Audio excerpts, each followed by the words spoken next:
J'ai parlé à Michael Jordan, j'oublierai jamais, au sommet de sa carrière. Et on a pu regarder son dernier match. Je l'ai vu dans les coulisses et j'ai passé du temps avec lui. C'était une période assez excitante où il était le plus grand basketteur à avoir jamais vécu et je lui demandais « Qu'est-ce qui te rend différent, Michael ?» Vous voyez, qu'est-ce que c'est? Et est-ce que c'est un talent divin, de l'habilité, de l'adresse? Il a dit « Tony, tu vois, je peux parler franchement, j'essaie pas de faire de la fausse modestie. J'ai beaucoup de talent donné par Dieu, beaucoup d'habileté, j'ai travaillé très dur, mais il a dit vraiment, c'est mes... »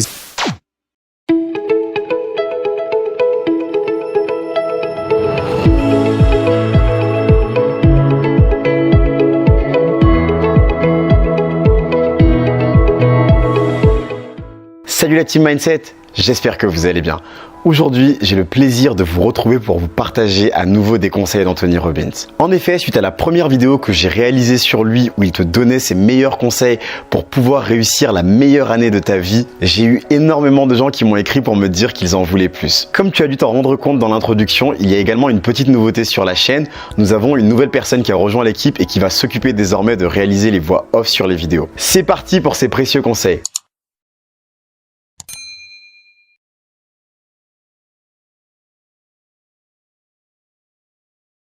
Si vous commencez à changer votre mentalité, tout le reste va commencer à changer dans votre vie aussi.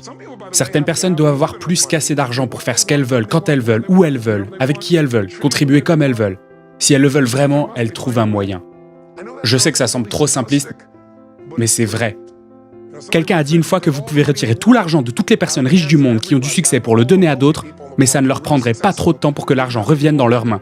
Ce n'est pas parce que ce sont des manipulateurs, c'est parce qu'ils ont un objectif. Je ne dis pas qu'aucun n'est manipulateur, évidemment, mais ils ont un objectif de ce qu'ils vont trouver comme façon de faire. Je vous dis simplement de prendre ces 3 mots magiques et de les vivre. Visez plus haut. Si vous voulez vraiment le faire, alors je vais vous donner le secret le plus important. Avez-vous déjà fait cela ? Est-ce que vous vous êtes déjà dit « Ok, vise plus haut, ok, je vais y arriver, je vais faire tant d'argent, je vais transformer mes enfants, je vais créer la relation ultime de ma vie, je vais transformer mon corps ou quoi que ce soit d'autre. » Et puis vous n'avez pas de raison assez forte, vous ne le faites pas, vous ne suivez pas. C'est parce que vous n'avez pas renforcé vos objectifs avec ce qui les rend réels, et ce sont les rituels. Les rituels sont là où est le pouvoir. Quand on fait nos résultats du Robbins Coaching et qu'on fait le Robbins égale résultat, la façon dont on obtient les résultats avec les gens, c'est la même façon.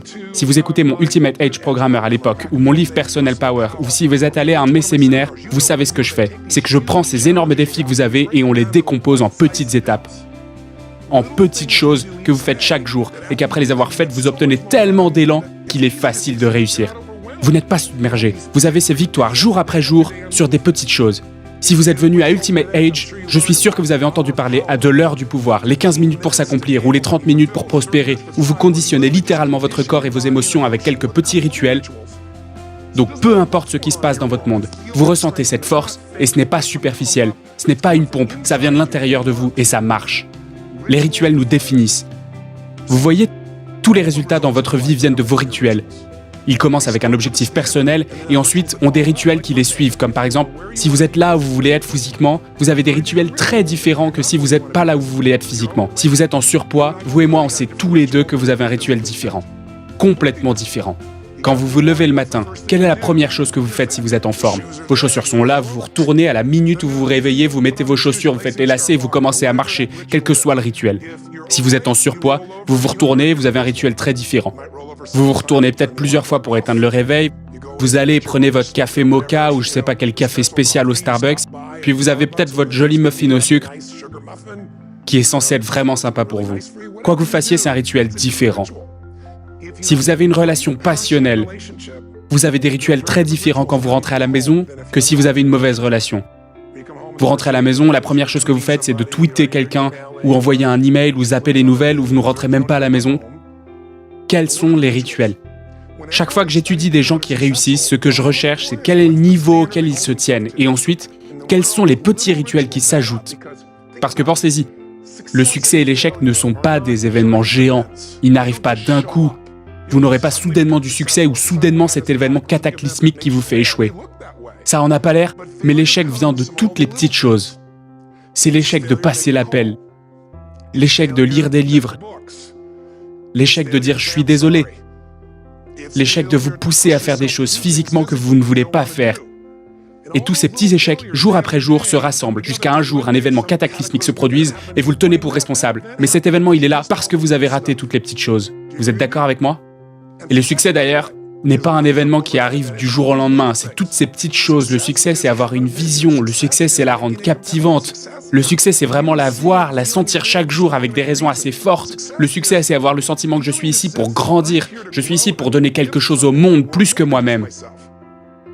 Le succès, c'est se soucier des autres, le succès, c'est appeler et dire « je t'aime » au milieu de la journée, pour aucune raison, ou envoyer un mot qui changera votre relation.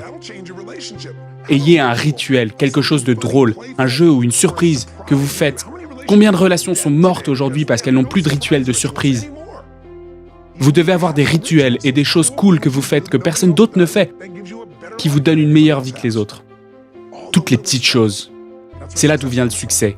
En business, c'est délivrer plus que quiconque pourrait imaginer. Toutes ces petites choses s'additionnent. Les gens font « Waouh, c'est avec lui que je veux faire des affaires ». C'est vrai dans n'importe quel domaine de votre vie. Donc si vous regardez quelqu'un qui a vraiment du succès, vous pensez « Waouh, il est tellement incroyable, c'est un tel génie », vous devez réfléchir, vous devez vous souvenir de quelque chose. Les gens sont récompensés en public de ce qu'ils ont pratiqué pendant des années en privé. Moi-même, mes partenaires disent « Comment t'arrives, comment tu parles sans notes comme ça pendant 3 jours et 3 nuits d'affilée, t'es branché, c'est incroyable, c'est comme un concert de rock, comment tu fais ça, comment t'as cette confiance ?» Ah, vous savez, ce n'est pas la confiance, c'est de l'expérience maintenant. Mais j'ai fait tellement de travail en coulisses, et je le fais encore d'ailleurs pour faire les choses bien aujourd'hui. Combien de personnes savent que depuis l'âge de 17 ans avant de marcher sur scène, j'aurais plus besoin de le faire aujourd'hui, mais je le fais toujours, je n'y vais jamais sans être dans un état d'esprit élevé. Il y a des jours où mon dos me fait mal, ma gorge me fait mal, où j'ai peut-être un challenge. Mon père est décédé, et je dois quand même être là pour ces gens parce que mon objectif est de tout donner chaque fois. Tout doit être mieux. Allez parler à quelqu'un qui a assisté des événements depuis 5, 10 ans. Certains de nos entraîneurs, ils disent « Je sais pas comment il fait, il trouve toujours un moyen de s'améliorer. C'est pas de l'égocentrisme, c'est un objectif en moi. Je dois trouver le chemin et mon rituel, c'est que je prépare, je pense, je récupère de nouvelles informations, je trouve comment mieux faire passer quelque chose, ce dont les gens ont besoin, je passe du temps avec nos clients, je vois ce qui se passe. Et avant de monter sur scène, à chaque fois, j'ai ce petit rituel pour me mettre dans un état d'esprit où je l'ai fait à partir de 17 ans. J'ai commencé à le faire en disant « Je commande mon subconscient ». Et je le dis à haute voix plusieurs fois. J'ai cette petite phrase comme une incantation pour conditionner mon esprit et mon corps et je dis « Je commande maintenant à mon subconscient de me diriger et d'aider autant de personnes que possible aujourd'hui en me donnant la force, l'émotion, l'humour, la brièveté et tout ce qu'il faut pour montrer à cette personne et l'aider à changer sa vie maintenant. » Et j'ai commencé avec une personne. Quand je travaillais avec les gens en face à face, je faisais ça pendant 45 minutes en allant en voiture dans ma Volkswagen pour aller servir et coacher quelqu'un pour la première fois. Et maintenant, je ne dis plus 7 personnes, je dis 16 gens. Et je peux aller dans une salle de 10 000 personnes et parler 50 heures. Et je le fais à chaque fois que je reviens sur scène. C'est un rituel pour aller dans des états d'esprit élevés. Il ne se présente pas juste comme ça. Il ne vous interrompt pas. Les grandes idées, elles ne vous interrompent pas. Vous devez les poursuivre. J'ai parlé à Michael Jordan, j'oublierai jamais, au sommet de sa carrière. Et on a pu regarder son dernier match. Je l'ai vu dans les coulisses et j'ai passé du temps avec lui. C'était une période assez excitante où il était le plus grand basketteur à avoir jamais vécu et je lui demandais « Qu'est-ce qui te rend différent, Michael ?» Vous voyez, qu'est-ce que c'est? Et est-ce que c'est un talent divin, de l'habilité, de l'adresse? Il a dit « Tony, tu vois, je peux parler franchement, j'essaie pas de faire de la fausse modestie. J'ai beaucoup de talent donné par Dieu, beaucoup d'habileté, j'ai travaillé très dur, mais il a dit vraiment, c'est mes objectifs. Chaque jour, j'exige plus pour moi que quiconque pourrait imaginer humainement possible. Je ne suis pas en concurrence avec quelqu'un d'autre, je suis en compétition avec ce que je suis capable de faire. Formule magique. Parce que la plupart d'entre nous abaissons nos objectifs. Pourquoi? Parce que les gens avec qui vous passez du temps sont ceux que vous devenez. L'une des principales raisons pour lesquelles j'ai commencé à assister à des séminaires quand j'avais 17 ans, c'est que je n'avais personne autour de moi comme un excellent modèle. Je pouvais lire sur quelqu'un, mais être avec des gens dans cet environnement était très différent. Trouver un moyen d'aller travailler avec quelqu'un qui vivait ce niveau de vie était très différent. Quand vous côtoyez des gens de bas niveau, vous êtes en concurrence avec eux. Vous n'avez pas besoin de rivaliser avec eux. Souvenez-vous de Jerry Springer. Je sais pas s'il est toujours à la radio, mais je me suis jamais habitué aux gens qui faisaient passer dans l'émission. Je pensais, où est-ce qu'ils trouvent ces gens et pourquoi les gens regardent? Je vous dirai pourquoi ils regardent ces gens, pour se dire ma vie est sacrément bien par rapport à cette personne. Regardez-les. Vous n'avez pas à changer votre vie, tout ce que vous avez à faire est de trouver quelqu'un avec un niveau inférieur et vous vous sentirez bien dans votre peau. Mais si vous vous sentez bien, c'est une illusion. La seule chose qui va vous rendre heureux, mon ami, et ça cette année ou tout autre, c'est élever le niveau. Augmenter vos objectifs, découvrir de quoi vous êtes capable et ressentir cette incroyable puissance de pousser à travers tout ce qui vous retient et de passer de l'autre côté. avec votre vraie personnalité. C'est ça le jeu. Regardez le meilleur du monde dans n'importe quoi. Tiger Woods, quelle est sa vision? Gagner des tournois de golf? Non, c'est être le meilleur qui ait jamais vécu. C'est son objectif, c'est le sien. Mais c'est ça qui est intéressant, il le soutient avec des rituels. Si vous avez juste une vision et que vous n'avez pas les rituels, arrêtez de vous mentir. Ces rituels qu'il a commencé à faire sont les choses que personne ne faisait avant. Il a commencé à soulever des poids. Les golfeurs soulevant des poids? Jamais. Il a pris le risque et il a changé son swing alors qu'il était déjà le meilleur du monde. Parce qu'il a réalisé qu'il était déjà le meilleur qui ait jamais vécu, il a changé son swing. Si vous ne pensez qu'au golf, vous ne changez pas votre swing quand vous êtes le meilleur. Et il est allé se réentraîner parce qu'il a des rituels différents de ceux d'autres golfeurs. Maintenant, beaucoup de gens copient ces rituels pour s'améliorer, c'est incroyable. Regardez quelqu'un comme Michael Phelps. En 2008, le nageur a gagné 7. Il n'y a que 2 personnes, je pense, dans l'histoire, si je me souviens bien, qui ont remporté 7 médailles d'or en une session. Et voilà un gars qui est à la ligne de centre numéro 6, il est épuisé, il va pour cette dernière nage, je suis sûr que vous vous souvenez. Et comment est-ce qu'il gagne? Par 1 centième de seconde.